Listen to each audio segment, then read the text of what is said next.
everybody to the #1 rated ASMR wrestling podcast. I'm your host, Jason Swinchon, and my co-host,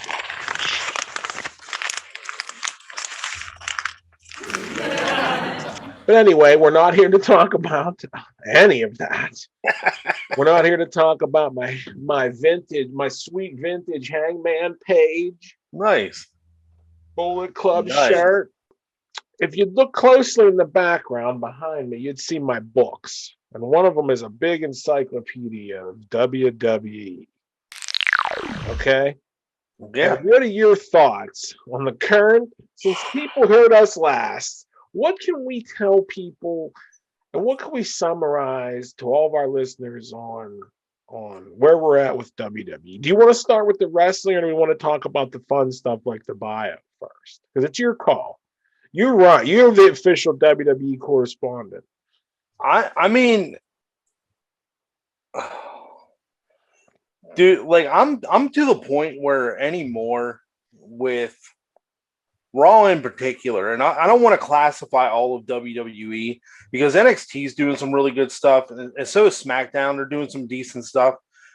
Raw is to the point where it is literally the same show on repeat week after week after week after week. I've literally watched 4 weeks ever since, I'll tell you how long it's been.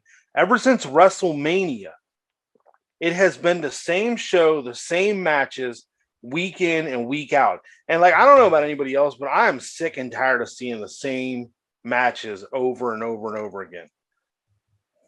I mean, but that's been for the past 7 or 8 years. That's been the yeah, but like, you know, my thing is like you see some repeat matches on a normal Raw, like you just do. But like with this is literally, if you like, you know, like when people say like verbatim, right? They literally copy their card almost verbatim and do the same show every single week. Like it's like, yeah, if you watch Raw this past month, it seems like, there's a few things that really stick out to me that are punny. At times it feels embarrassingly bad for these people because they have zero acting skills and they're being fed the worst crap. Not wrestling. It is not close to any human dramatic at all. People don't talk like this. And if we're not again, when you were saying we talked, you know, last episode of Beyond, when you were like, well, you know, there's always has to be a point in the WWE. The WWE fan always is trained that everybody has to be going for that title, going for the title. And again, and I say that's because it's not a real true sport, and there's no rankings, and that's where they screw up the most. But so that's why you have these repeated formats, and it's like the matches aren't even important. No. How many weeks are we going to watch the same 4 women tag team match? Yeah. Or how many weeks are you going to watch? But focusing on that, with it moves neither, all former women, Naomi, all these girls, former champions, they all have they all had their WrestleMania, their year to go up and hit the belt, then just crip back down to the mid card. And then you don't know what to do with them because they don't know how to tell long-term storytelling. And they tout themselves on being the longest running dramatic, you know, episodic dramatic show on television history. And that's great. And merit is due, but it's now the formula is so dumbed down and apparent that it's just, I understand we want to push these writers and they're really trying to get dramatic writers and break and not be wrestlers. But I guess you're succeeding if you're trying not to be pro wrestling. They're succeeding.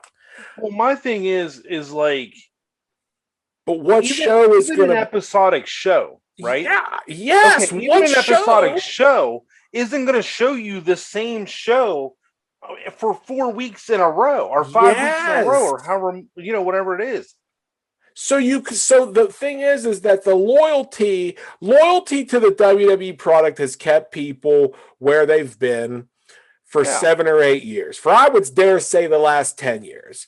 And then it pushed fans like me where we always keep in the pulse, but then it's like, I just can't anymore. I couldn't. And that's why to have these options now is such a breath of fresh air. But I'm also looking at the fact that Elias, we're going to I hate the fact that every team, no matter, you can never tell me about a character from WWE that's long-term there. You can't tell me one thing about Randy Orton's character. Oh, he turns on people. That's every character in WWE history ever. Every group. I don't care if the tag team is together for a week. I don't know. For some reason, the New Day doesn't break up for some reason, but anybody else has to break up 1,000 times. So we have this thing with Elias and what's his face? Jackson Riker. And I go,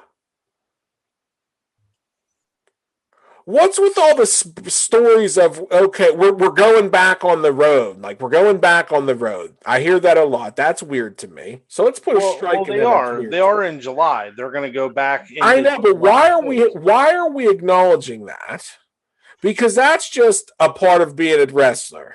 To be honest with you, I don't know why Vince McMahon's WWE would ever want to go back on the road. Having the data because you have that we're not profitable, right? Well, you have the Thunderdome, which you then can dictate when the cheers are done, when the boos are done. You can put the people over that you want to put over, which is what Vince McMahon has always wanted to do. And you have people in the audience on Skype or whatever, and they can watch it, and you're going to see a reaction on those people's faces. But here's the thing: they vet everybody who who is televised on those screens. They vet them. Well, hold on. We know that they're going to be not even going to the screens, and we'll talk about the importance of a live audience when we skip to Double or Nothing. Yeah. No, I'm not saying that I'm talking about the fact. Let's get to the whole before we even do anything with that. Let's talk about. I want to get to the fact that on this particular thing, in this instant with Elias in this tag team, before we talk about how cool or dumb the Thunderdome is, and I have my thoughts on that too. Elias literally says, I'm not going to be this tag team partner. I don't want the tag team in the middle of the tag match. Yeah. Yeah. And then I look across the ring and I go, that's what we're doing with AJ Styles? Yeah.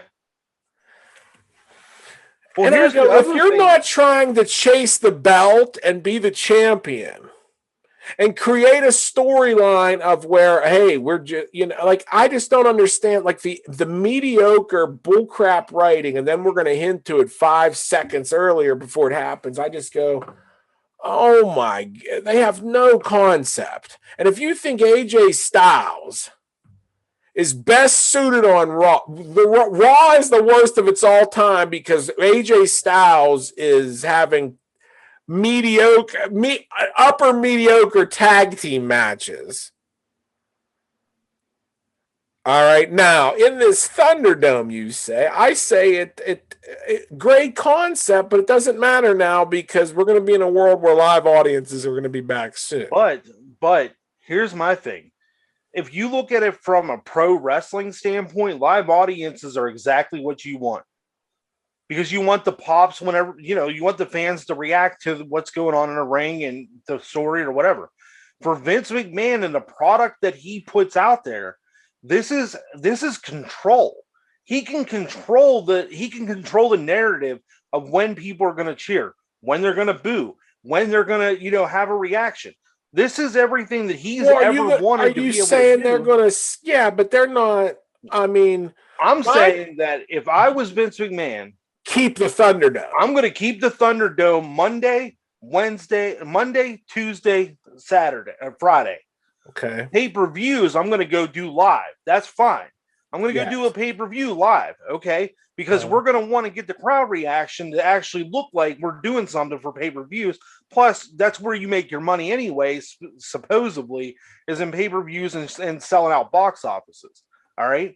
Here's the thing, though. Apparently, them going and touring makes no difference at all in their financially, because they had the best profit margins of their whole since the company's inception last year during a pandemic, whenever they never toured.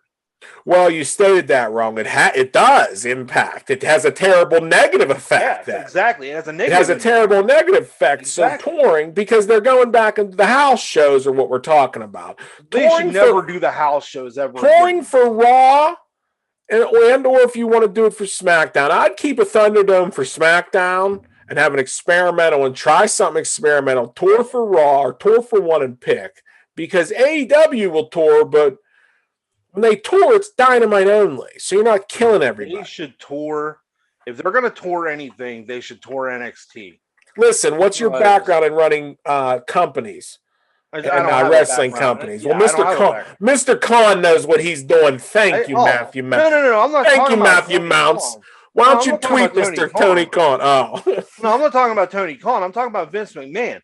If I'm him, the only thing that I would tour is NXT. Because that is the only place where your stories at least make somewhat of sense.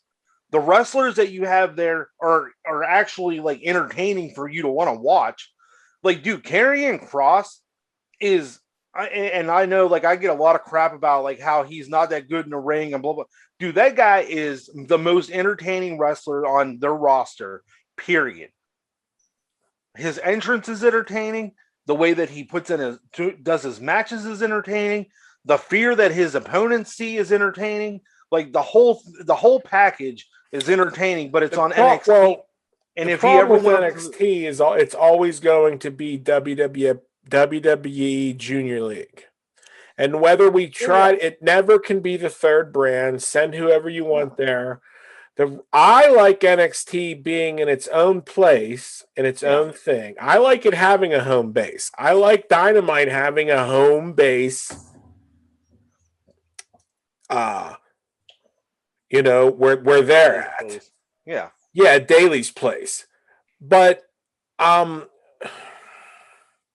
the NXT is a different product, and I think that I wouldn't mess with it. I'd still tour the pay-per-views, like when they have the break, go here, go there, whatever.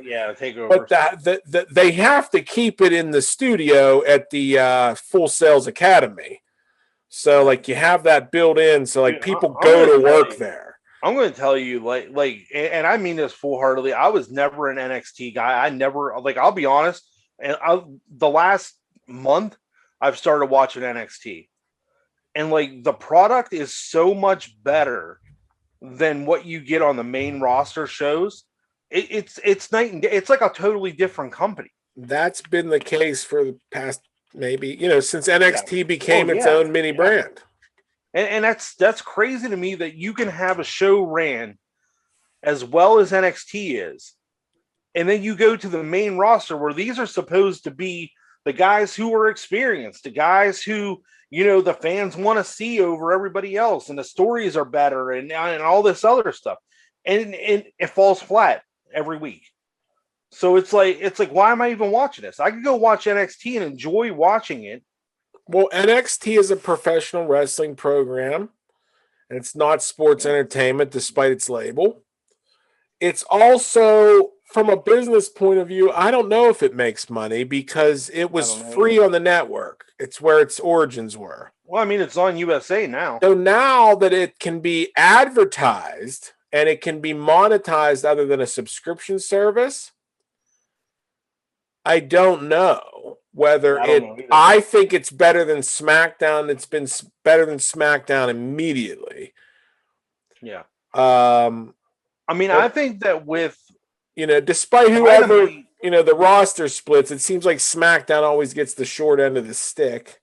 I think that with Dynamite not being direct competition with NXT at this point, like because NXT's on Tuesday now, Dynamite's on Wednesday. So there's not any competition between them. I think that's driving the ratings up for those two shows. I think. I mean, don't get me wrong. I'm not saying that Dynamite, the performances that they're doing, isn't driving ratings. It is, but I think that for NXT, not having that direct competition is driving the ratings up, and it makes people want to watch it because you watch NXT and it's like, okay, we're getting to that almost in that territory of where AEW is.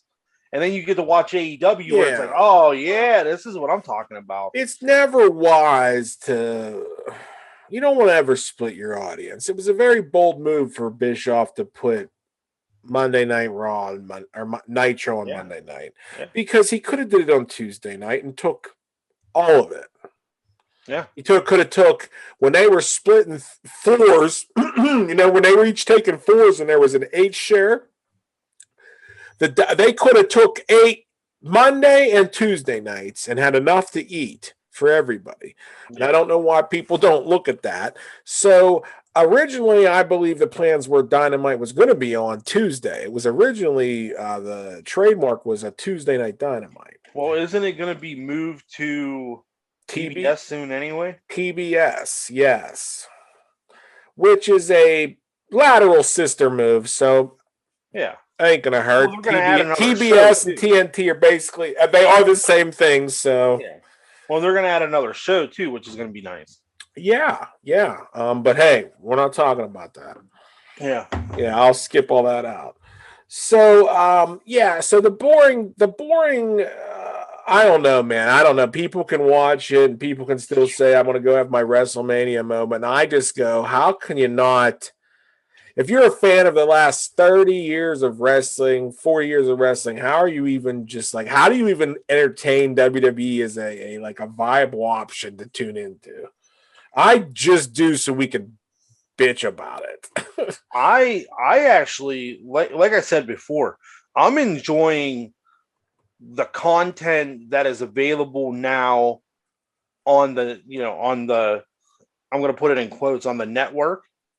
The best thing that happened on Raw is honestly Pat McAfee being on commentating, because the guy is just all over he reminds me of you. If you were sitting there watching a match, you're probably like, oh no, oh, you're standing up clapping, oh yeah, you know what I mean? And that's what this guy reminds me of. I've been known to be the loudest person at IWC shows around. Well, that's what I'm saying. And if my dad's there, he's twice as loud as I am. But that's what I'm saying, though, but it makes it a little more entertaining because the guy who's talking about it is getting into it because he's not just talking about it. He loves what he's seeing. Yes, because he's there for a reason, not to collect a paycheck. Yeah. Like JR, Jim Ross and the King were there because they were invested in these stories, and JR had to see, the King had to see the puppies, and he had to see them, and and by God, Stone Cold is getting ripped off, and listen how they commentate Shivani. They're invested in the stories, and there is none of that there. It's absent of, it's devoid of emotions for being, touting themselves as being dramatics. They lost their way. Let's talk about positives, though. When you were saying I was enjoying the content, the positives, though, going back and looking at that footage, the WCW and all the other older stuff, the WWF, some of the matches with Chief Jay Strongbow doing the crab walk is on there. People say, what? He never did that. He does a crab walk in a match. It's crazy. But we've been talking about those bios, those A&E biographies. And I watched recently Shawn Michael Higginbotham's The Heartbreak Kids. Here's how I feel. I watched the whole thing, and I'm not the greatest Shawn Michaels fan. There's some things I love that he did. I think his best work is heel work. I feel that he is definitely upper middle class. He's in my tier with Mr. Perfect, Bret Hart, Rick Rude, in that tier. The title Mr. WrestleMania is I don't know why we feel so remorse. If you watch this thing, it doesn't even he wasn't abused as a kid. He was like, yeah, I was just a dick because I was just a dick and I was on drugs. And I want to go, let's address the thing in the room is what's with the eye, Shawn. And there is a story on he got it kicked in a match. Yeah. But I just want, and he tells Bret Hart the story, but they didn't have that. But I just want to go I believed Bret. I was such a Bret Hart fan that I believed Bret Hart back then when he said, you were just a coward and you didn't want to be the champion in the failing company. And now that time has passed and that's kind of come out, he might have faked that injury. And Shawn looking back now, I've seen interviews where he's sworn about it, and then this he was looking, he's admitting to it. And I just want to go it's all shit we kind of thought about you and we knew, and you're the only, you were an addict, and and I don't know. And now it's he turned to God and he helps the new NXT wrestlers. Yeah. So here's a good tale. And I don't know, man. Convince me to like him. The problem that I have with these biographies, and the more that I watch them, the more that I realize that if these wrestlers are alive and able to speak, they sugarcoat a whole hell of a lot. A whole hell of a lot. You know what I mean? They like Shawn Michaels, right? There was so much more to those stories of what happened and things that he did. I do, you know what? I do agree with that. And I was thinking about let's come right back to here. And I was thinking about that during the Stone Cold, and they were how everyone's blowing up the Hollywood blondes now. And I was I like Stone. And I'm thinking, I watched back then in 93 and 94. I happen to like heels, and I can remember being one of the very few people I was around that I liked the Hollywood blondes, and I was a Paul Roma fan. All right. Pillman went on to become really cool when he joined the Horsemen. Yeah. And Steve floundered, man. Yeah, he did. So were them saying, and then I remember he went to ECW, and then everyone kind of went okay, but then they make it a big deal. But this Shawn one, they do rewrite some history. Oh, yeah, they do. Absolutely. The only thing that I think that they were absolutely genuine in was saying that Triple H saved his life, because I really truthfully believe that that's the case. I think that Triple H, without Triple H being in his corner, I think that he probably would either have still been a drug addict or he would already be dead, to be honest. I think that Triple H kind of just pushed him in that perspective that, look, you got to change what you're doing here because you're going to die. You know what I mean? Well, that fight they had, and they said they didn't talk. I think that's when Shawn went and, and found religion, and, and for whatever it is, if you don't want to, talk about religion and to not say anything about that, it seemed to definitely seemed to help him let go of all that anger. It did. Yeah, it did. And so, say what you want about religion, there is positives to it. Yeah. Oh yeah. And, again, but it seems like when you were saying with Lex Luger, I was thinking about what you were saying about Lex Luger, and I left some of that in, and I had to cut a lot of what we were talking about Luger because we were cussing, and I mean you. So I cut a lot about, we were talking about Luger, and then we talked about Benoit. But when you say Luger seems oh, be nice, and I love Jesus, and but if you bring up Elizabeth, he's a little bit of a dick about it. It seems like Shawn's I don't know, man. He did shed some he cried, but I also know that Shawn is great. He's a great performer, and he's good in the ring, and he's a great performer. Yes, he is. Yes. And if you don't think he could conjure tears, I watched him conjure tears when he couldn't find his smile. And now, and that's when I stopped the connection with him, because I liked the Heartbreak Kid. When he threw Marty through, I didn't like that they Marty didn't know that was coming. Don't act like don't kayfabe this because it's on A&E, Oh yeah, I know. Okay. And I like that. And Sean floundered. Oh, he took off. No, Sean floundered. I remember, like, I hated that he beat Brett when he had to turn good to beat Brett, because Brett always would beat him when he was the Heartbreak Kid. It was never, he never even came close to being a threat when he was the Heartbreak Kid. So they rewrite history there. Yeah. Yeah, right? Right. Like, going back to like these biographies, I just watched the Ultimate Warrior one.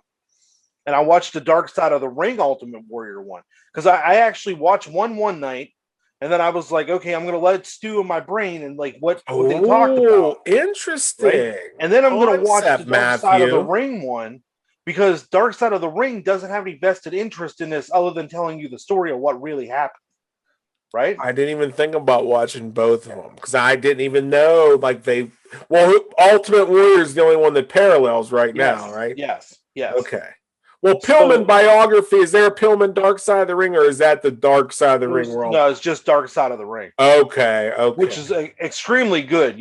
I watched a lot of it, and boy, I talk shit on Pillman Jr. a lot. I mean, I've seen him a few times, met him a few times, and he comes off like a dick to me, and I don't want to say that other people might have hinted that I might be right in thinking that to know him better, but he just seems like a little dick to me. So I always took the stance of like, yeah, the only thing to say about you was, hey, remember your dad?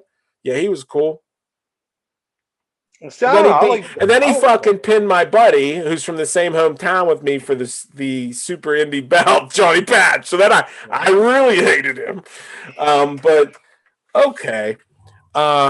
So the Ultimate Warrior. See, this is why, you know what, Matthew? I want to take a second to say this is a fantastic idea. I think that's a brilliant idea that you did that. Show the notes that you type out for this show to everybody. Wow. So I want them to say, like, look at what you do here. Now look at the preparation. Pages. Yeah, don't show them too much. Yeah, I got 3. Then they'll be texting. I bet a lot of people text you for ideas. Here's what you should talk about, and you just go comment. Here's where you can tell me all the ideas for the show. Comment below. Yeah. Other than that, listen. Right. Tell them. Look, I pay people to tell me what to say. You know what I mean? But look at that. Look at the effort. That's why our views go into the thousands. What did we do on the last one? We had 1,000 again, didn't we? Yeah. 6,500. You were crying after you listen. You scoffed at 650 views. I did, and I just want to say that you better recognize on those 650. I appreciate it. You skipped the times of, oh, here's 17 people. Yes. You 650. You're scoffing at. I guess PVGA wrestlers that can't get 650 on a gaming video. Yeah. So, I mean, jeez. Anyway, we got off topic again there. So. That's all right. Ultimate Warrior. So, which one was darker? Dark Side of the Ring? Yeah, I would say so. Well, no, I don't know. They both kind of... The problem that I have with the autobiography on A&E was they had his ex-wife as the one who basically told everything. Okay. Which was really weird to me. Well, here's the thing. If we already knew when we were doing the A&E shows... When we were doing the A&E shows, we already had known that the Dark Side of the Ring shows existed. No, I'm sorry. So, wait. I'm sorry. The Dark Side of the Ring one had his ex-wife narrating. Yeah, that's okay. Okay. So either or, you have to look at the difference. You know what I mean? They couldn't have done, if they would have gotten the exact same people and did the exact same. They had to have probably changed their format a little bit because they didn't want to go over, just from an artistic point of view, they didn't want to put out Dark Side of the Ring. Yeah. You know what I mean? They're doing it. So they had his children and his current his family talk about it on the autobiography on A&E. Yeah. And I'm sure, from what I watched, I watched it, but I didn't pay attention to it as much because I already watched Dark Side of the Ring one. So I take it back. I watched Dark Side of the Ring, then I watched that. So they definitely sugar-coated some things down. Yeah. No, you know, I mean, which I kind of expected because this is his family, and obviously they don't want to talk anything, you know, anything bad about him. But like in the Dark Side of the Ring one, which is the one I really would actually rather touch on because I feel it's more true to life. Like, dude was an extreme right wing conservative, like extremely right wing conservative. Like later on in life, like he actually would do seminars where he would try to get people to like have his ideas, and like he thought he was going to be this like inspirational speaker for this like conservative right wing group and like whatever. I mean, which is, you know, I mean, hey, you do what you got to do, but like that's just weird to me. But like I didn't know this man changed his name to Warrior. Yeah, that's all I need to know. That in my lifetime, I watched this man change his name. Hold on, wait. So here's a good trivia question for you. He had Warrior University at one point. Yep. Did you know that? Was that going to be your trivia question? No. Okay, what's the trivia? No. Who did he break out? Who did he break out into wrestling with originally as his tag team partner? Sting and the Blade Runners. Yes. How crazy is that? I mean, that counts. Do I get a point for that, Paige? No, you don't get a point for that. Yeah, maybe. I don't like. I never knew that him and Sting were tag team partners. Or to be honest with you, I never knew that they were even friends because they seem like polar opposites. Man, you're WWE brainwashed. No. You know why? Because Vince molded your history of wrestling. No. I'm talking about even like whenever I watched WCW, is that like, I mean, obviously I watched it as a kid, but like I going back now, like thinking about it, like Sting was always this like, I don't want to say like I don't think I've ever seen Sting as like a heel character really. And him and Ultimate Warrior, when they started out, they were heel characters that worked the territories, and that's how they became wrestlers. The only thing is that Sting took it a little more seriously than he did and developed his skill set. And like from what they were saying on that Dark Side of the Ring, show was that like he was a horrible wrestler in the ring. Like he was just bad. Like he had the energy and the charisma and could run out there and like whatever, but he basically was, and I hate to say it like this, he was basically a Bill Goldberg. After 30 seconds, he was just flat. Like you have to have that boom done, and that's it. Well, that's because he was warned since he was trained. Watch running out to the ring. Yeah. And they tell everybody that, and they'll tell guys that, running to the ring, great entrance, man. And there are times when the dramatic needs are there in a short match. By all means, let's tear it up.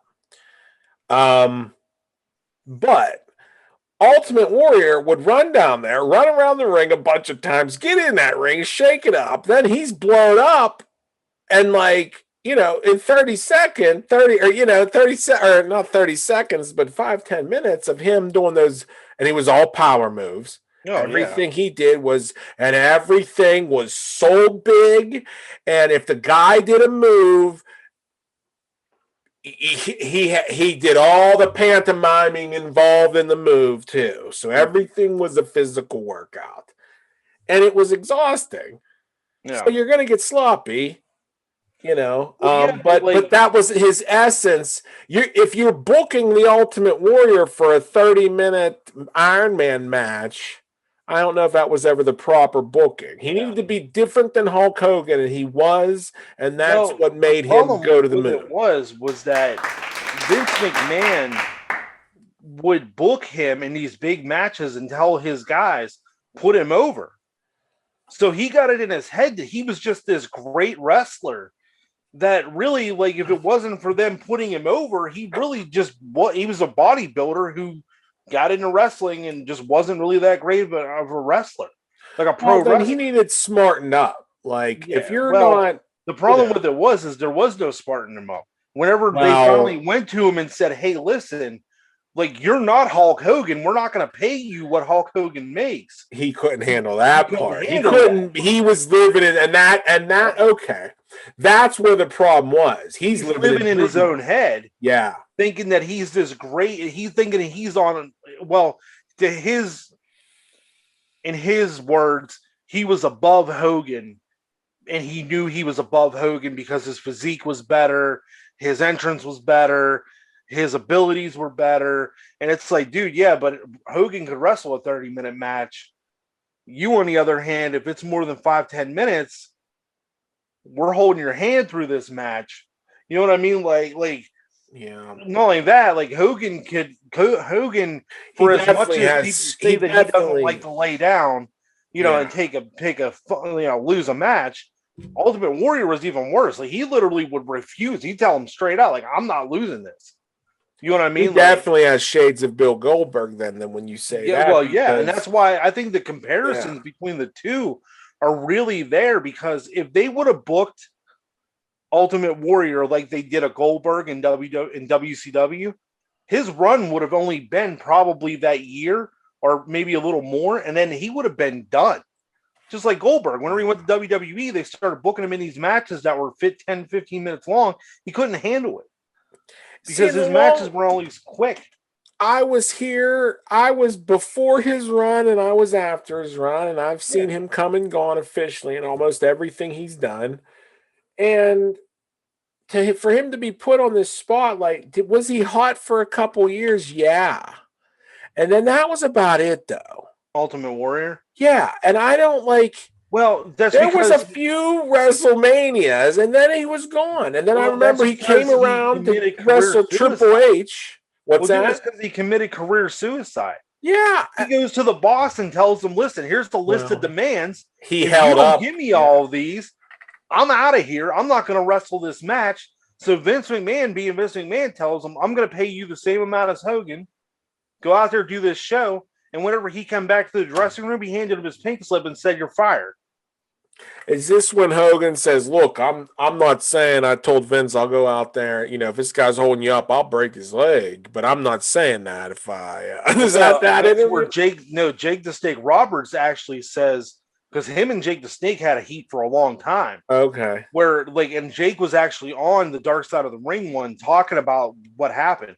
So Jake the Snake said, listen, Vince, you want me to go out here, I'll break his effing legs and we can get it over with. Like, he's never going to wrestle again if I go out there because how he's treating the business. Because these guys, and people got to understand too, wrestlers now compared to wrestlers back in the day, kayfabe was everything, and you didn't go against the territory.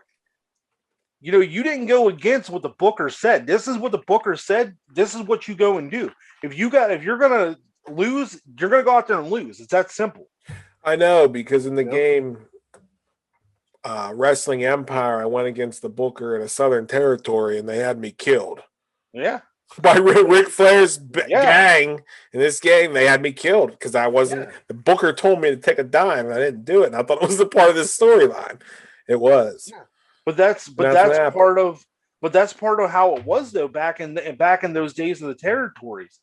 And you just didn't go against what you were told to do. It's that simple. Because we should both agree that the best of WWE, and probably everybody listening to this would agree, is in the past. Oh, it is. Absolutely. Right? Absolutely. Quickly moving into some Impact news. For the Stormfront with Moose and Eddie Edwards coming and vying for the title for Kenny's Impact and TNA and the Impact title. I don't know if they're going to be unified. They might just stay separate, two belts. But Moose cut a pretty good promo, and Moose needs a lot more chances to talk in the rings. And Moose was like tight walking on this promo could go great or bad. And he pulled it off pretty well. Kenny came out with some hijinks and really played it well. And Moose played it straight with Kenny. And I really like Moose's promo about gods and he was listing all the gods and this is that. And Kenny, because Kenny's saying he's a pro wrestling god, but it was good, and I like to see it. I like to see all the turmoil of the scrambling of this in the storyline of who's good enough to represent TNA, and this isn't like this is about war and factions. We got to get a belt back here, folks. And it's definitely has high stakes. So there's a lot going on in Impact. I don't know how much you delve down into it this week. I know you said you wanted tried to find a way to watch Impact. Yes, we'll go. I guess that's what we should do this cannot week. Find a way to watch it. I know that it comes on Twitch. Yeah, I don't know, man. All right, on Access. I don't have Access Network. Access. I don't have it. It is on Twitch. They just moved Impact to Thursday nights. So that's why no one's been finding it on Tuesday nights, because you think that'd say something. But it's been moved to Thursday nights. You can watch it on Impact on Twitch. I think it's still there. But if not, it's on large chunks of it they put on YouTube. Okay. I mean, as it's happening, it's also getting chunks going on YouTube. Okay. So you can kind of like by the end of the night, you can probably see almost the whole show, or at least all the damn good highlights of it. Yeah. With TNA, with how they're currently being filmed, it's like it's just an empty arena scenario. I think that they'll be getting audiences back too. And also NWA is coming back. They'll be bringing back NWA Power. I know. I don't know who their current champ is. And Nick Aldis or somebody is the current. He hasn't. Aldis. What is it? Who? It's probably Aldis. Yeah, he hasn't wrestled since. They've pretty much been shut down. They loaned some wrestlers like Serena, Thunder Rosa to. They've been wrestling in AEW. They're not AEW wrestlers. I don't know if a lot of people know, but when NWA starts, we will be losing some of them. I really wish that Thunder Rosa would sign with AEW. Oh, me too. She's my favorite, absolutely favorite wrestler. Favorite female wrestler. She's fantastic. But there is a lot I want to see. What I don't know whatever happened with Marty Scurll. Last time I heard, there was some sexual harassment allegations against him. I don't know. I have seen him. He's on Instagram again, so maybe we'll see him in the future. But I'm excited. I'm also excited that Tony Khan responded to all the nonsense that WWE's been talking to New Japan, and I like that Khan said, "Well, great, you're about 3 years too late because we have their champ on our show. We have one of their belts over here." So Bullet Club versus Bloodline is old news to me. We talked about the territories and how you thought they were coming around, and we need to let it stew and see, whatever. I love the concept of what's going on right now. And because somebody that I know who watches wrestling pretty avidly right now, he brought it up to me. He said, think about it like this. Like Daniel Bryan, right, is now a free agent. What if Daniel Bryan decides I'm going to go to AEW for 4 months and I'm going to wrestle their people over there and I'm going to get my matches in. And then I'm going to go to Ring of Honor and I'm going to wrestle 4 months over there. I'm going to go to TNA and I'm going to wrestle 4 months over there. New Japan, 4 months over there. And then I'm going to circle back to AEW and I'm going to say, hey, listen, I went to all these places. My sweet dear Matthew, you're to quote the great Doc Brown, you're not thinking fourth dimensionally. You're still thinking in McMahon terms. No. Don't think about Daniel Bryan going to TNA and AEW and going, guys, I want to work action and wrestle like this guy here, this guy here, this guy here. A guy like Tony Khan right now can go, sure, do you want TNA match? I can book you TNA matches. Dawn. Get him on, Scott. Get him on your show. Yeah. He's going to wrestle here. Let's share. What I'm saying, though. I mean, we can do. That's happening right now. So it ain't he don't have to go somewhere and do anything. He could show up at AEW 2 nights later, show up on TNA and go, look, Kenny, there's many people that can do what you can do. Yeah. Now I want to see this though. You said it wouldn't work 2 episodes ago. I want footage. I didn't think that it would. Because I was thinking of it. Listen, it can't work right now. There's only one wrestler that can make it work. and it's Kenny Omega. See, I don't believe that though. Moving into AEW, because we are going to run late and we got to still hit the trivia. You just watch highlights? I did, yeah. Okay.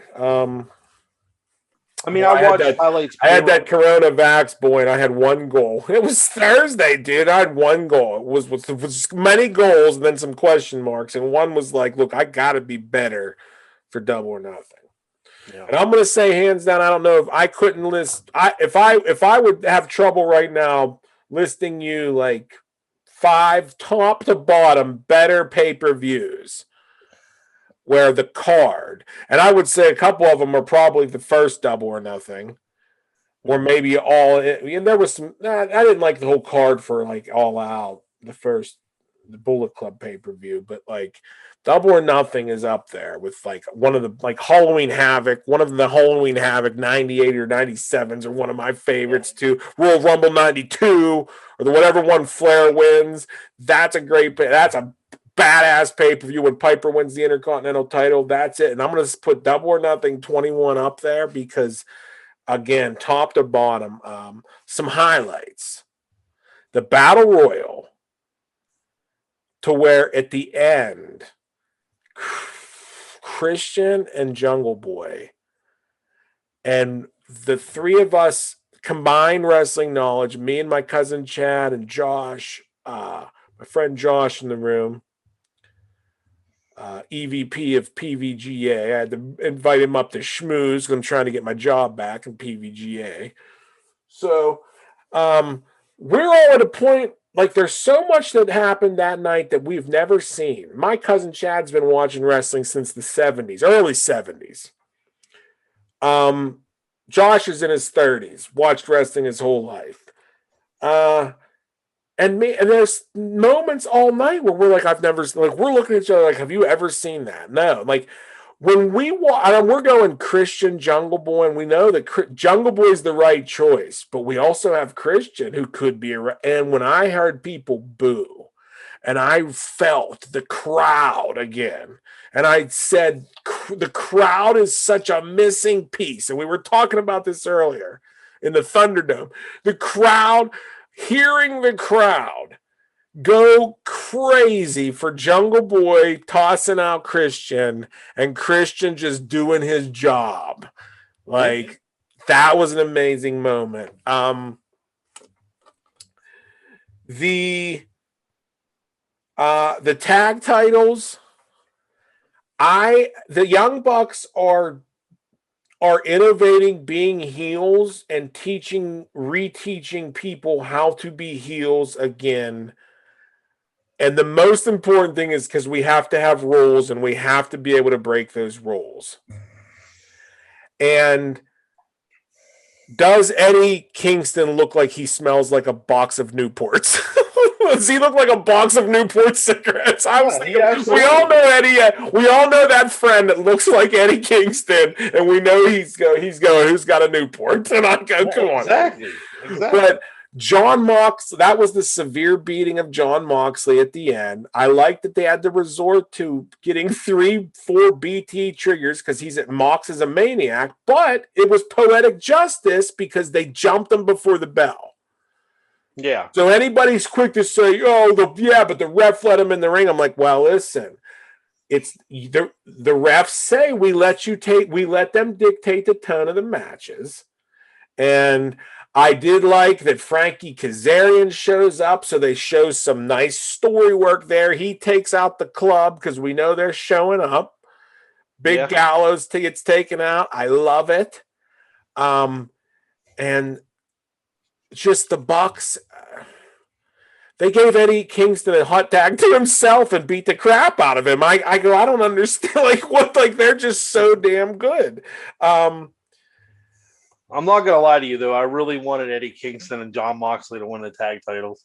Oh, I know you did. And I don't think that you were alone in that. But just don't worry, folks. They're just not good enough. And at the end, people went, "Oh, that Bucks that damn good." Jeez. Yeah. And I will say this. Bless John Mox's heart, but you do work in these guys' company, and all we're saying is the fans of AEW that were there in the beginning, this is what we wanted to see happen right off the bat. Well, I will say is like tag team matches, and it's probably just from the dilutedness of WWE. But like typically, I'm not a fan of tag team matches. Like I don't find them interesting. That match, I couldn't turn it off. No, yeah. Like from start to finish, I couldn't turn it off. Like I mean, I was sitting there and I'm like actually like on the edge of my like couch, like watching this highlight reel, and I'm like, oh my god. Because there's a couple times we're saying, oh God, Eddie's coming in hot tag, he's gonna win. No, wait, Mox is gonna come in, and then boom, Young Bucks pull him out. And then you're like, wait a minute, they can't. And then you're like, yes, they can. Like, because they're teaching us how to cheat again. Yeah. And they're you're watching cheaters get away with it. That's part of the sport. And you're watching two great heroes throw everything they can. What about when he literally sprays Mox in the eyes? Mox is so tough it doesn't hurt him, and then he has to just spike the can off of Mox's head. Yeah. You know, and Mox, just bless Mox's heart and Eddie. They made Eddie Kingston, from Eddie showing up as kind of a heel off the indies, an acquired taste, to now the entire Daily's place and everybody at home wanting Eddie to walk away with a world championship title belt and beat the best in the world. That was a great pay-per-view. It ended just as it should, though. Before we get to that world title match, though, I do want to talk about Miro basically manhandling. He threw the snake, and immediately everyone, my cousin Josh both go, come on, dude, the snake was in there. I go, guys, that's like going to a zombie movie and telling me those aren't real zombies. That's just a person in makeup.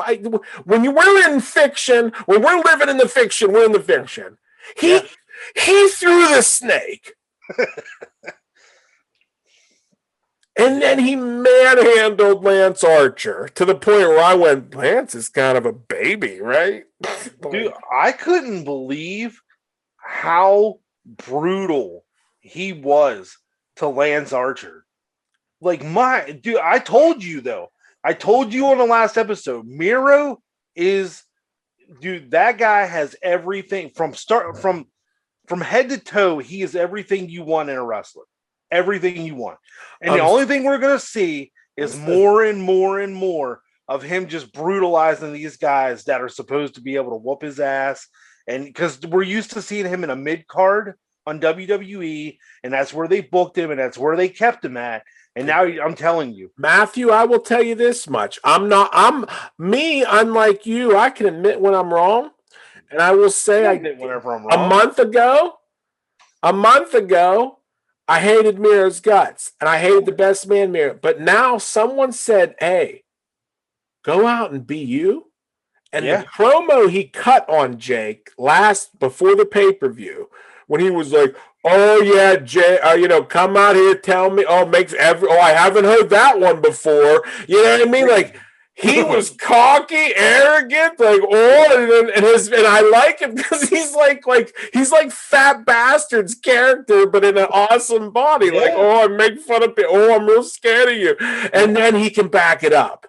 And that's a dangerous boy, we need a monster face. And I thought it could be I thought it was Lance, but man, I don't know now. Lance, listen.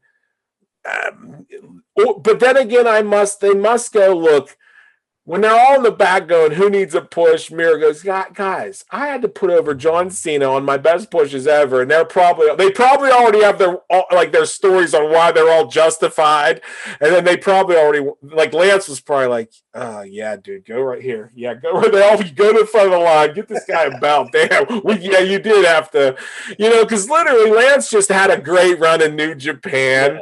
Yeah. They're all brothers in the back. We got to. This guy had it rough. That's why I think they were all about Brody too. They were like, Brody had it rough, man. Let's really let him do whatever. And listen, whatever someone in the back told Miro, just go be you, and it's working now. What I'm going to tell you is, Miro ever faces Kenny Omega, I will put it to you this way. You're going to see Kenny Omega get his ass owned real quick. If they let him go over, you're going to see Mark. I don't know if you know that this is not real. And by the way, next time you ask me what am I going to happen when I watch Will Ospreay fight Kenny Omega, I think you better go and YouTube that because it's already happened. I think you're going to be disappointed at results. But I don't count wins in a match as who's a better wrestler. That's a story. No, but I'm telling you, I think I'm telling you though, Miro. You mean this is how you should phrase this. I think Kenny would really do well to compliment Miro in the ring and make Miro look like a monster. I do. That's how that statement needs to be made because Miro ain't doing nothing to Kenny because Kenny's the meal ticket and 3 or 4 companies riding on his back right now. And listen, that brings me to that next match because Pac ain't putting anybody over, but he owed Kenny because he beat Kenny clean in the beginning. So the shock isn't that Kenny beat him now. The shock is that he owed Kenny the win. And they made Orange Cassidy the greatest star of the night because at one point everybody thought Orange Cassidy was going to win. Before a proper use of your favorite maneuver. But didn't he take the pin though? Didn't he eat the pin on Double or Nothing? Orange did. That's what I said. Yeah, yes. Orange did. Well, there was multiple false finishes. But Orange got small pack. Orange got reversed. Orange got his pin. Kenny reversed his pin. Yeah. And there was so much to the end of the match. You have to, I don't want to spoil it for you. No, I watched it. The whole thing? Yeah. Yeah, well, there was multiple finishes, but at the end, when it looked like Kenny was out, that's before Kenny reversed it to get the 3 count. That's when it was, there was multiple times where Orange had the false finishes and Pac didn't have really any. Well, I thought that Kenny would have, I thought that Kenny would have pinned Pac over pinning Cassidy. Yeah, that's what we thought. Yeah, because I think that Cassidy getting pinned, from what I'm programmed to understand, is that if Cassidy gets pinned, then that's like he's weaker for getting pinned than Pac would be. Well, you have to protect Pac. I think. Well, here's the thing: a win doesn't hurt. A loss doesn't hurt Kenny, or doesn't hurt Orange Cassidy because he has the record, and a loss doesn't hurt Pac either against Kenny Omega. Yeah, a loss, being in the ring with Kenny Omega is already pushing you up. At one point, they repeated the finish. Kenny tried the one-wing angel Pac, and the announcers missed a great opportunity for long-term storytelling. Now, I don't believe they even mentioned it. That's how he beat Kenny. He reversed the one-ring angel into that deathlock. Yeah. And he knocked Kenny out with it. Yeah. Why we didn't lean into that, because here's to my defense, and this is why I don't think Pac is weak. My defense was it would have made Pac look stronger if someone would have just said, this is how he beat Kenny last time. Kenny needs to avoid this scenario. Yeah. Right? Yeah. They needed to build that history of that Pac match and that Pac victory over Kenny. Yeah. So we don't walk away with anything there, but we will have a future elite feud because the Luchas are going to fight the Bucks soon. Yeah. So you have that as well.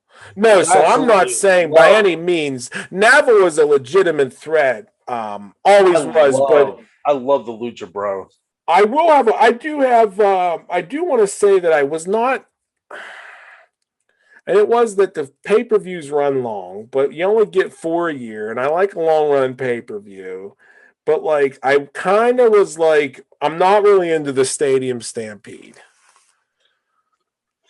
I kind of want, like, listen, was it cool? Yeah. Did I have fun? Yeah. But like, I wished I could have edited it because I'd have knocked about 25 minutes off of that thing. Yeah. And I would have made some, I don't know, some of the spot. Like, I can only watch a guy get kind of half thrown into a wall so many times. Yeah. Yeah. And like the chair thing with Shawn Spears, I'm trying to get on the bus with Shawn Spears, but I just don't care about chairs. I loved it. Really? I loved it.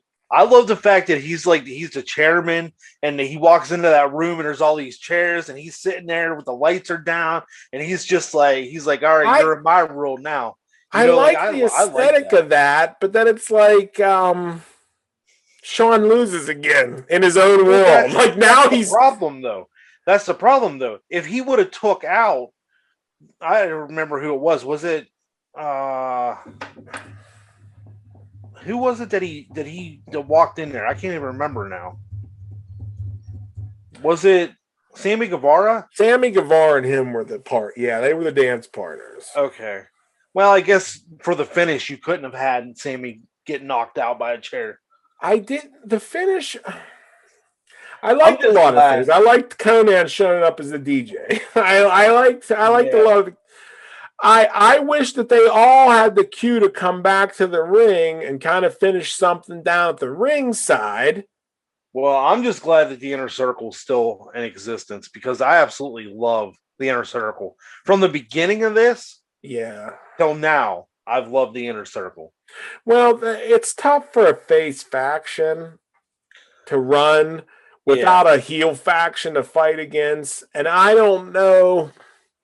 Like, I kind of knew we kind of all knew that they weren't going to go away this time. What about that rappelling down the sign? That was cool.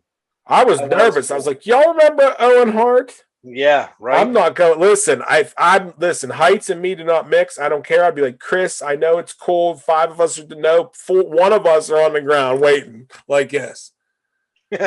Till y'all get there. Heights don't bother me. So for me, I'd be like, whatever, let's do it, bro. I just don't like it. My mind doesn't. My eyes don't function right or something when I get up there. I just don't know. It's not something I can just look and go, okay, be brave. No, it's just can't. Yeah.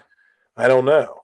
I have trouble stepping off of like a roof onto a ladder. Like I can't put that one leg over. I'm at a 10-foot roof. I'm freaking out. It's weird. But yeah. So I don't know if I had to give it like a little bit of a besmirch mark on it, because it's hard to find perfection. I get that. I just wasn't into that much. But I will say that if you're a pro wrestling fan, watch if the Bucks make you hate them because they cheat and they're doing all this crazy stuff, great. Also, Pac got hit in the head with 4 championship belts. Not 1, not 2, not 3, 4. And that is what it needed to take him down. Yeah. And that's a testament to his character and his toughness. Yeah. So when we're saying that the winner is Kenny because he's the greatest professional wrestler, that does not mean he's better than Pac. He had to hit Pac in the head 4 times with championship belts to beat him. Bottom line is he beat him. So we can't. So I guess we have to use wins as who's better. I don't know. I don't know. Listen, I'll clearly tell you who I think's better than Kenny Omega. It's everybody. Yeah. So you can't debate me. It's everybody. Listen, I've seen them all from Gotch to Hogan to Flair to the Warrior to your precious Booker T to the Rey Mysterio 619. I've seen them all. Yeah. Seen them all. Now, do we need to start grooming the future of guys that can carry that title? Yes. Is Pac one? Yes, he can do it. He has done it.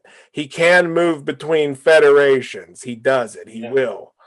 Daniel Bryan would be a great person who's known around the world that could be here, there, everywhere. But anyway, do you have any final thoughts on Double or Nothing? Like you said, it was a great show, and there's not really any cons to it. I mean, The Stadium Stampede, I think, always runs a little bit long. I think the first one did too. So, I mean, it is what it is. I don't think that there's anything wrong with what they did. I liked everything they did. I love the fact that Sammy, that they're together. Like I said, I think Sammy Guevara is going to be one of the next big breakouts from the Inner Circle. So I think that's going to be the long-term story, is getting him like really pushed to the moon. And I think that's going to be great. That seems like when we've been thinking that's the plan since day one, but I'm not sure how far. I don't know what rub and push Sammy's got yet. I mean, they're all the Inner Circle guys they're known men now. Yeah. Hager being semi-known. We didn't take. We didn't talk about. What do you think of Leo Rush coming out for the Casino Battle Royale? And Mr. Mark Henry too. Leo Rush. I went, okay, who's that? And then I went, well, first of all, I like What a Rush. I was like, oh my God, the Legion of Doom's coming back as zombies. Great entrance, great to see ya. Boy, I mean, mediocre. Didn't get this. We couldn't have let this kid throw one person out. He went out pretty fast. Yeah, I'm going to be honest with you. Like, I'm not a huge fan of his. Okay. And I'm not talking about from his performance standpoint, like in WWE. I'm talking about, like, I understand, like, the back end part of it.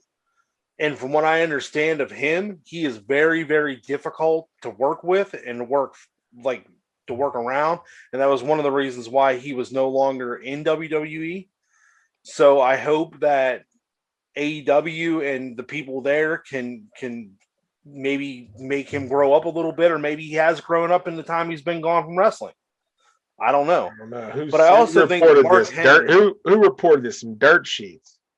Well, yeah, I mean, obviously it's dirt sheets and stuff like that. I mean, they could be wrong entirely. The guy might be fantastic to work with. You wink at me and you say my informer. I have my sources. Just go, I have my ways to find this information. Yeah. I don't know much about him. Time will tell. This is my first, really introduction run with him. See what he can do. So far, okay, you can do some flippity flips and he got tossed out. Hey, we'll see. We'll see more of him.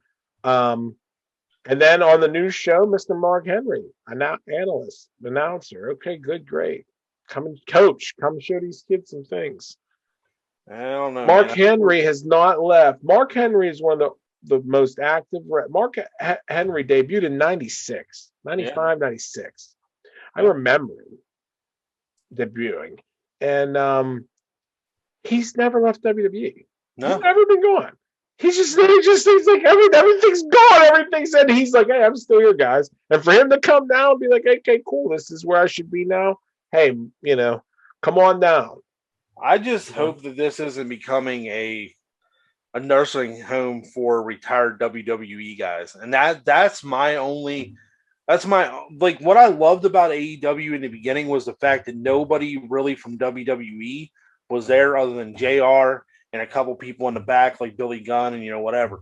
But like I don't know, man. Like I think Jericho. Well, but Jericho is Jericho, and you need a Jericho to carry the title. Yeah, that's the whole reason he was there.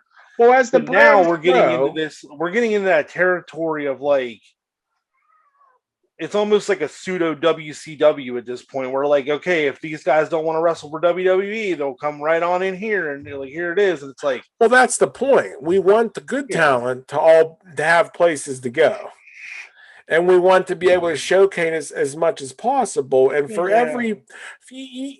if you're in a company, that for every manager, there should be this many people under him. And managers are always saying, I need more people. And it's always a struggle.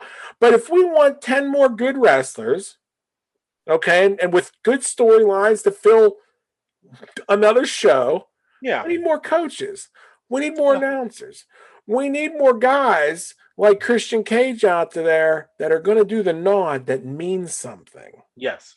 Guys that aren't looking. Now, that's not saying that no WWE guy should ever have a chance at the title. That's stupid. Then that's showing us our cards. Anybody there if it is what's best for business that can move the marks of the ratings up for the sake of the drama and the story, no one should be disqualified from holding that title. I agree. So if John Cena shows up and wants to beat Kenny Omega, I go like this. Oh, it's John Cena, for F's sakes. Yes. Because it's time to play ball for real now. Because that's what we've been trying. That's the lure of it. Yeah. Are you ready for your trivia? You just seem to be pushing it off. Yeah, let's do it. All right, man. Wrestling trivia time to wrap the show up. The current score is you have how many? 0. I have how many? 5. Exactly. Some are claiming that we have this rigged. We don't. At that point, you should go, well, why isn't it rigged? I wish we did have it rigged. Other than us just having to trust that I don't look at your notes and you don't look at mine, and I don't know what else to tell people. Could you be Googling this as I type? And maybe, I don't know. Ham, that's the thing. All right. Listen, I doubt it down a little bit for you because I don't want to see you go for 5 minutes. But how tough were those questions I got? No one will tell me. I'm like, I ask everybody. Well, did you know any of the trivia questions? Everyone's like, what trivia? And I go, you didn't fucking watch my show, you pricks. They go, hey, good job, Jace. Loved the last episode. It was a good one. I go, well, did you get the trivia? Oh, I must have missed that section. Yeah, you suck. Really, the section at the end where we said goodbye and game on. Yeah. That's where you missed it. Yeah. That's where you missed it. All the way at the very end. Uh-huh. Wow. But boy, if you mention a prick's name, they remember that. Yeah, right? All right. Who did Andre the Giant slam in the Body Slam Challenge for $10,000? I have no idea. I really don't. I don't know. If you would have asked me who slammed Andre the Giant, I would know that one. Well, everyone knows that. Yeah, exactly. But that's not the question. Know. All right, this was Big John Studd. Oh. Okay. Yeah.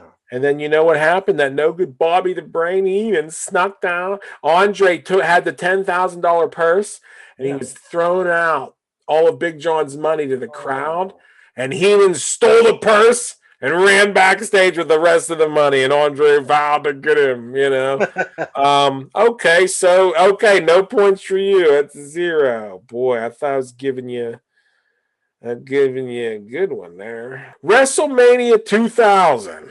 My gosh, if I got to throw one right down the middle for you, here's an 80 mile an hour fastball coming down the middle, 85. Can you just make contact? Which McMahon, WrestleMania 2000, which McMahon was on the side of the Big Show in a fatal 4-way match for the WWE Championship, or for the WWE as a whole? Probably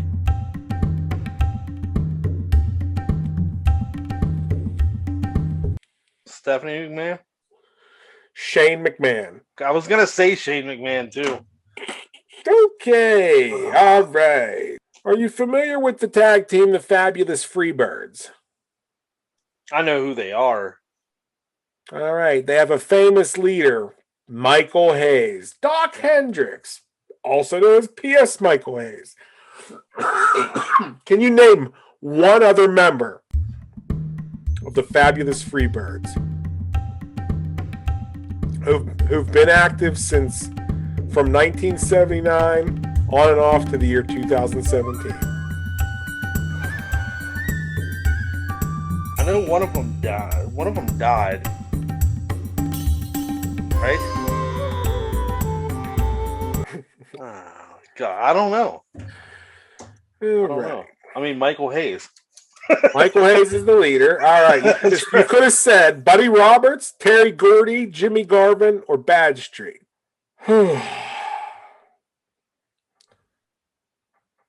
This Canadian who was a member of the Oddities in the WWE. You remember them? Yes. He was a member in the Oddities who's also an active member of the roster on A&E or AEW and TNA Impact. Who is this oddity?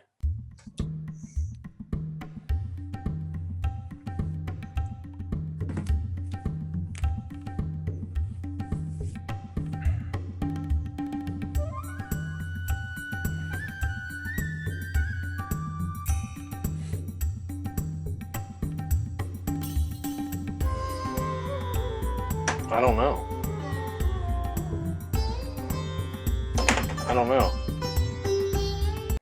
Because I don't know which one. I don't know which ones of them are Canadian. Well, I'll tell you. Well, which one of them would still be around? I don't know, man. I don't know. Well, I'll tell you this much, and you're not going to get it, but I'll give you a hint. And I'll give you a half a point. He manages the greatest wrestler in the history of wrestlers. There are gods in the wrestling world, and then there's insects. Is it Don Callis? Don Callis, a.k.a. the Jackal, who founded the Oddities. And mic drop. And did you learn something, Matthew? I did learn something. Yeah, I did. Unreal. So the next time you want to tell me about wrestling, remember. I know. I know it all. I came up with that question. Yeah. You talk about him a lot, right? What has he done? Yeah. Where has he been? He was also known as Cyrus the Virus. See, I didn't know that he was a wrestler. Because I'll be honest with you, like just being 100% honest with you, I've never heard of Don Callis until AEW. That's because he was like Cyrus the Virus. He re-showed up about 5 or 6 years ago in New Japan as Don Callis. Okay. And he formerly the Jackal of WWE. Yeah, see it. I didn't know that because I don't watch a lot of New Japan stuff. Hey, pretty good rebranding though, right? It is. No, out of nowhere. I had no idea. Yeah.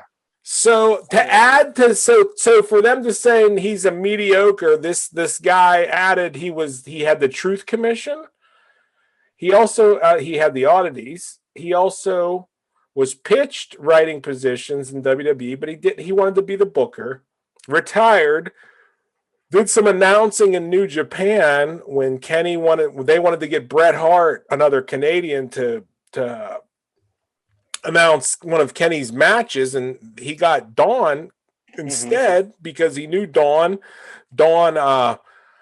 Kenny's uncle. Don knew Kenny's uncle or whatever, and then Don helped put together the Jericho match, and Jericho was the announcer that he attacked when he went over because him and Don are good because they're all from Manitoba. Okay. So you see that how Don, this was truly, he was integral into this process. So there is a lot of story when he's out there saying he's the architect, put all this together. There's some truth to that. Yeah. Jericho will give Don credit for all this, as well, like him putting all this behind the scenes, having the contacts to put the people together to do it. Yeah. Matthew, as long as you learned something, I think we taught the people well this week. We've argued, we've agreed, we've bashed WWE together. Say the thing and let's get out of here. Say it as sad as you wanted to say. Game on. Well, wait till I'm ready and I'm not talking. Oh, all right. You got to wait till I'm ready and then I get the computer to do it. Game on. Well, now you didn't throw any energy at it, so count your head. 1. Make sure you hit your monitor. I was talking that time. Make sure you hit your computer like you did last time. Absolutely, man. It shook. You know, I mean, we only see game on. This show has nothing to do with gaming. No, I was nothing else. thinking about that the other. Like, it should be like, what should maybe that's what the Patreon helps us pick. Yeah. And we could come up with like 5 wrestling type related sign-offs. Yeah. And that's the bottom line because the marks, you know, like whatever. Yeah. You know what I mean? So, question mark. We'll leave it. I'll put some spooky music in. I'll have Paige add some spooky music in. We now have we will now have an official intern producing the shows. All right. I'll get my coffee for me and be participating in editing. So we'll do some sad but inspirational music here at the end where they're going, does this thing ever end? And I go, no, it doesn't. It doesn't end. We start over. That's right. There's a secret topic at the end. Now I got to go. All right, man. That's it. I'll talk to you later. All right. Talk to you later.